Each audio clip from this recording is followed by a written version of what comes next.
নমস্কার বন্ধুরা, আজকে পড়ছি লীলা মজুমদারের পাকদণ্ডী বইটির দ্বিতীয় পর্বের ৪৫তম অংশ। ছোটদের সাহিত্যকে এতখানি গুরুত্ব দেবার অন্য কারণও আছে।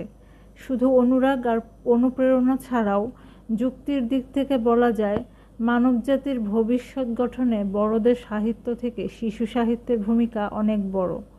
শিশু সাহিত্য দিয়েই মানুষের ছেলেমেয়েদের চিন্তাভাবনা তৈরি হয়। পরে পড়াশোনা করে মানুষ আনন্দ পায়, প্রয়োজনীয় তথ্য পায়, সময় কাটে, তর্কের বিষয়বস্তু থাকে, নিজেকে সংস্কৃতিবান বলে প্রমাণ করার সুবিধা হয়। কিন্তু কৈশোরে তৈরি মনটি কদাচিৎ বদলায়।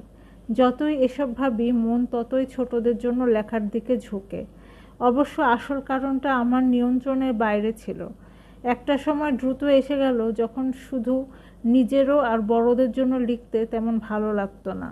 তা নয়, তার ওপর বহু নামকরা বড়দের সাহিত্যিকদের পুরস্কারপ্রাপ্ত বই পড়েও যথেষ্ট আন্তরিকতা, সততা, বলিষ্ঠতা খুঁজে পেতাম না। কয়েকজন দেশ কালোত্তর মহাপুরুষ ও মহানারীকে ওই তালিকা থেকে বাদ দিচ্ছি। দুঃখের বিষয়, যথেষ্ট সৎসাহসের অভাবে কারো নাম না করাই বাঞ্ছনীয় বলে মনে হচ্ছে। এই শেষের তালিকায় বেশ কিছু বয়োকনিষ্ঠও আছে। কেন যে আমি ছোটদের জন্য লিখি সে বিষয়ে যথেষ্ট কেন, হয়তো কিঞ্চিত বেশিই বলা হলো। শিশু বলতে আমি ৫-৬ বছরের শিশু থেকে ১৬-১৭ বছরের কিশোর ও তরুণদের কথাও মনে করি। আমার বাড়ির লোকেরা আমার সাহিত্যকর্মের বহর দেখে যে খুব সন্তুষ্ট ছিল তা নয়, সে কথা বলাই বাহুল্য। খানকতক বড়দের আর ছোটদের বই, বহু পত্রিকায় গল্প, প্রবন্ধ, কিছু অনুবাদ, বাস ওই অবধি। ওকে কিছু সাহিত্যকর্ম বলা যায় না। সমবয়সীরা অনেকে ততদিনে তাদের যা যা দেবার ছিল তা প্রায় নিঃশেষ করে এনেছেন। আমি তখনও সংসারে প্রায় ডুবে আছি। বাড়িটাকে একটা ছোটোখাটো আবাসিক বিদ্যালয়ও বলা চলতো। কয়েকটা সমাজসেবী সংগঠন থেকে মুক্তি পাওয়ার জন্য প্রাণপণ চেষ্টা করতাম। কবিবন্ধু শ্রী অন্নদাশঙ্কর রায় ও তার স্ত্রীর প্ররোচনায় একটু একটু করে পিএনের ব্যাপারে জড়িয়ে পড়ছি। নিজের মধ্যে খানিকটা উৎসাহের অভাবও টের পেতাম।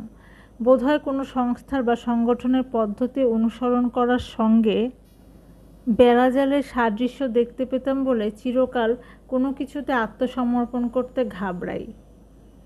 এমনকি আমার দীর্ঘকালের এই সুখ শান্তির সংসারের মধ্যেখানে টের পাই আমার সত্তার অন্তঃস্থলে একটা জায়গা আছে যেখানে আমি একান্ত একলা। সেখানে আমি কারো মেয়ে নই, বোন নই, স্ত্রী নই, মা নই, বন্ধু নই। সেখানে আমার আমিত্বের সঙ্গে বোঝাপড়া করতেই জীবন গেল। কিন্তু তাতে আমার নিজের জীবনের স্বাভাবিক আনন্দগুলো উপভোগ করাতে কোনো অসুবিধাও হয়নি। তবে মাঝে মাঝে মনে হয়েছে ওইসবের নিচে তলিয়ে গিয়ে শেষটা জীবনের আসল কাজটাই বাকি থেকে যাবে না তো।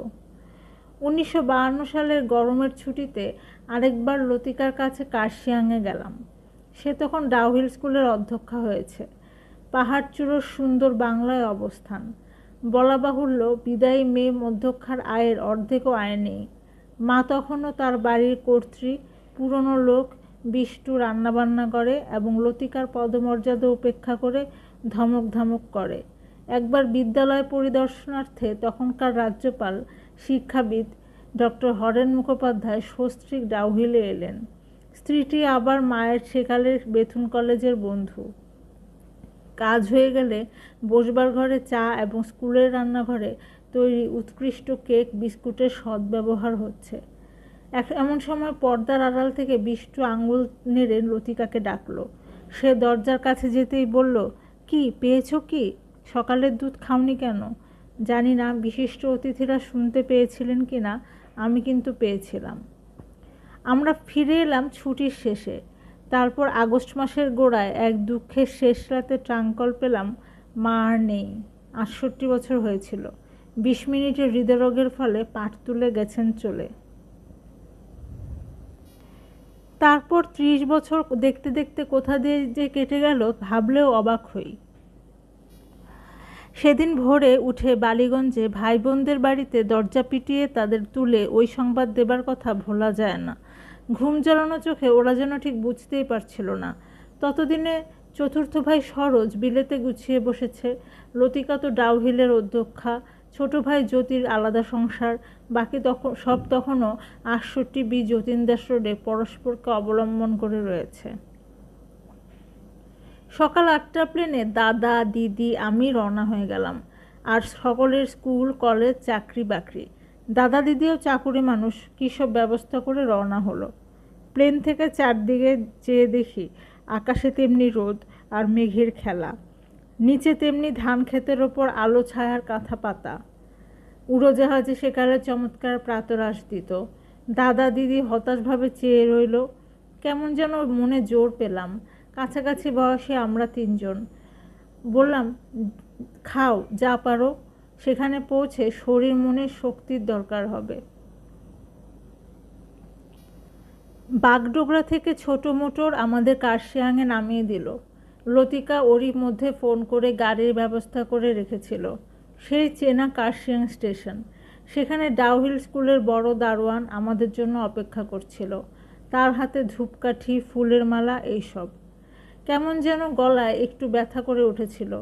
সেই রকম কান্না টান্না আসে না আমার। সেই চেনা পথে পাহাড়ের মাথায় একটু পিছু হটে আবার স্পিড দিয়ে খাড়াইটুকু উঠে অধ্যক্ষা সুন্দর বাড়ির সামনে পৌঁছলাম। ভাবছিলাম, লতিকা এই দুঃসময়ে একেবারে একা। দেখলাম সে ভাবনা অমূলক।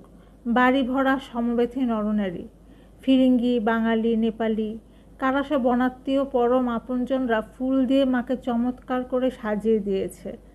মার ভগবানে গভীর বিশ্বাস ছিল, উপাসনা ভালোবাসতেন। বলতেন, আত্মার সদ্গতি হয় কি না বলা যায় না, ভগবানও খোসামুদিকে ভোলেন না, কিন্তু মনে সান্ত্বনা পাওয়া যায়। আজ মা চলে যাবার আগে কে ভগবানের নাম করবে? দাদা, দিদি, বোবা। আমার গলা শুকিয়ে কাঠ। তখন নিচের রোমান ক্যাথলিক মাঠে অল্পবয়সী সাধু ফাদার চার্লস বললেন, আমি ভগবানের নাম করলে হবে না? তিনি তো একজনই। লতিকা হাতে চাঁদ পেল। হাঁটু ঘেরে বসে ফাদার চার্লস মধুর ভাষায় সেই এক ভগবানকেই ডাকলেন। দেখি সকলের চোখে জল।